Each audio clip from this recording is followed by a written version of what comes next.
boy, I'll bet there's a few people out there who've been waiting for this one. It's Eddie Vedder, Out of Sand. I cherry-picked this one right from the top of the Patreon suggestion box, so thanks for the wonderful idea, Matt Sherbert and Anthony Sullivan. And speaking of, before we get going, I'd like to take just a moment to thank a few people for signing up for the Patreon supporter of the Cause Club. Maik Dragoon, HS, Kevin Kolazinski, Edward Wick, and William Lai. Thank you very, very, very, very much for your support.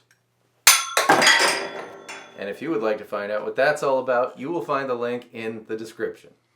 Now, you're not going to like this, but don't blame me, blame Eddie. Your guitar needs to go 3 half steps down, and when confronted with such a very strange situation, here's what you figure out what to do. Your E string needs to go down, so we're going to find an E note anywhere you know where an E note is on the fretboard. I know A7, so from here I'm going to count down 3 frets. 1, 2, 3, that's a C sharp. E string goes to C sharp. The A string is going to go down to F sharp. The D string, here's a D I know, 1, 2, 3, goes to B. Your G string, there's a G I know, 1, 2, 3, goes to E. Your B string, there's a B I'm familiar with, 1, 2, 3, goes to G sharp. And your E string, of course, just like the other E string, to C sharp. And now you are a whopping 3 half steps down. And we're going to start with A minor. I'm going to show you exactly what Eddie did here, but if you care to do it a little different, that's okay. It's just some noodly doodlies on the B string. Strum your A minor. Then you're going to strum it once more. Hammer on to the B string 3rd fret, down to 1, and then O1 as a hammer on. Then we're going to F, baby F, because we're going to hit the E string 3rd fret, 1st fret, open fret. And this is the basis for our intro.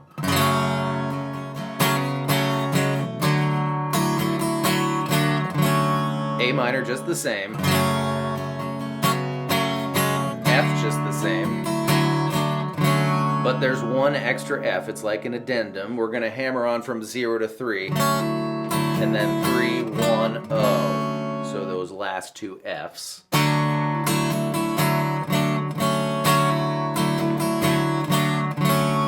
And that's our intro. A minor, F, A minor, F, F. Then the singing starts. It's G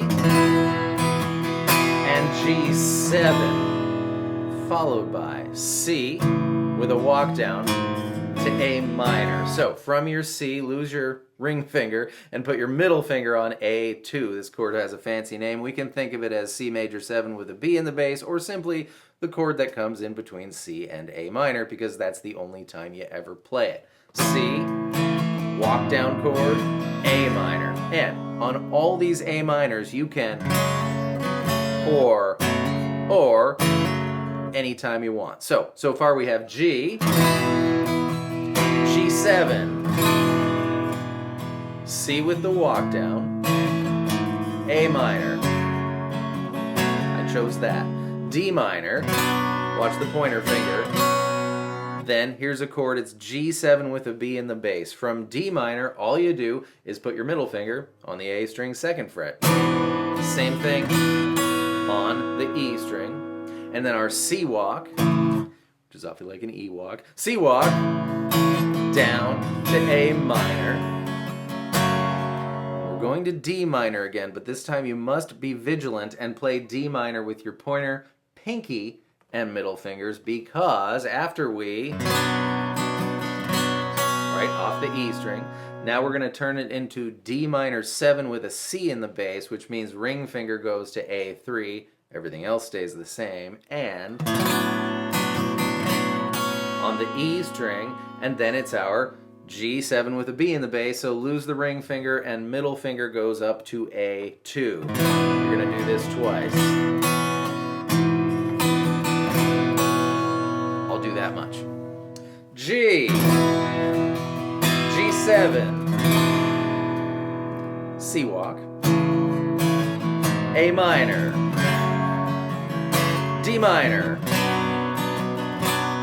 G7, C walk, D minor vigilantly, minor 7 with a C in the bass,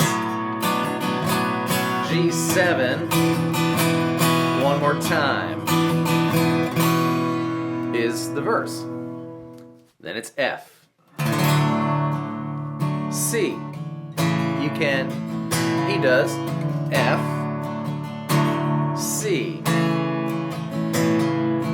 F, here comes a C walk, and the A minor gets the thing on the B string, then F,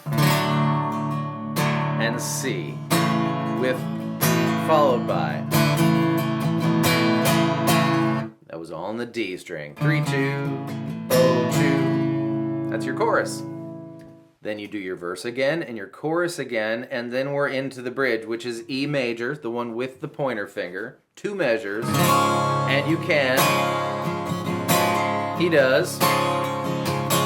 Now, you know I'm Eddie Vedder's biggest fan, but here's the chord he played next. It's like F. It's like big F, except just these fingers and no bar, so we don't want to hear the B or the E string. But then the pointer finger goes up on E2, and the pinky finger moves to D4. This is F sharp diminished, and here's what it sounds like. So if that didn't strike your ear in a pleasant way, just play F. Or if you must, play F sharp diminished. Anyways, I'm going to play F. E, F, D with an F sharp in the bass. It's the better man chord. E2, G2, B3.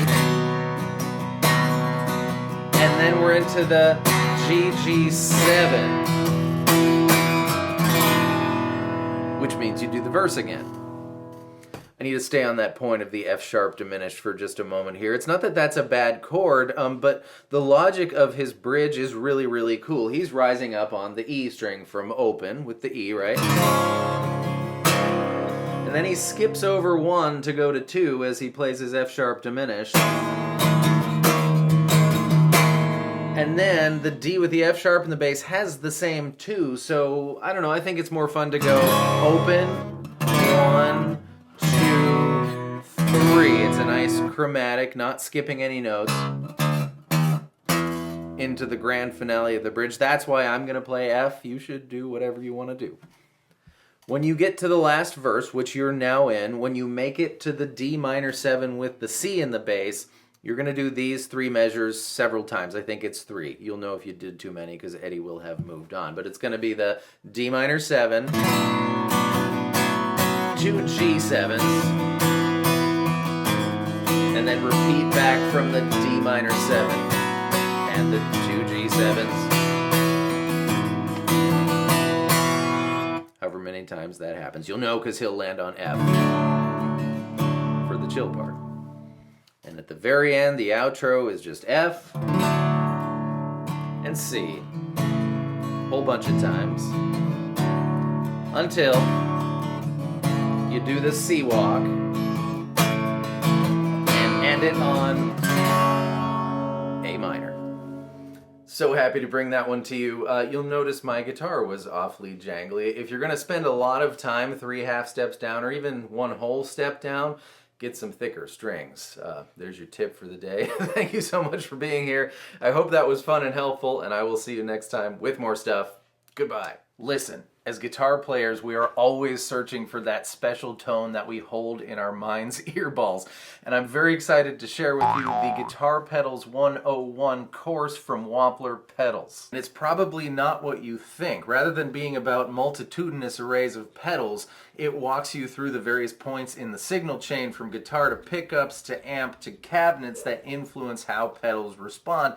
And Brian Wampler illustrates his points and makes lots and lots of different tones with only 2 pedals. I took this course, I found it highly informative, so if you are on a lifelong mission for your tone, I encourage you to do the same. And it's only 20 bucks. So the first time you don't spend $200 on a pedal you don't even need and find the answer in some stuff you already have, or maybe get, sent off in a different, more helpful direction, you'll be totally glad you did. And the best part is you do not have to be an expert in these matters to gain from this Guitar Pedal 101 course from Wampler. It's for noobs, but there's also stuff for more experienced folks in there too.